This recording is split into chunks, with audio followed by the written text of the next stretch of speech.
So for lunch, toast bread, homemade, sourdough with jalapeno and cheese, and we're gonna put salad on the top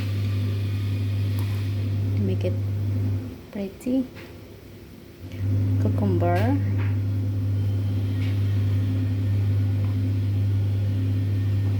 ayan, and meron ako dito prawns, garlic prawns,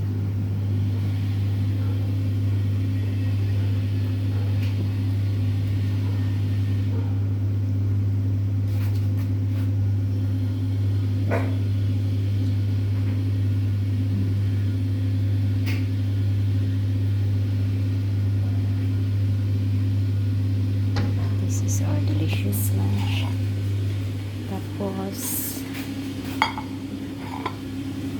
I have halloumi cheese. Ayan.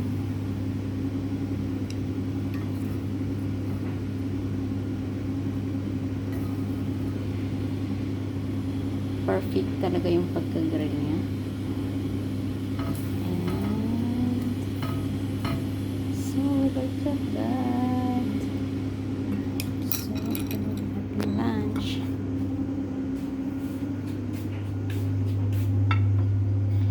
Then meron akong ginawang spicy sauce.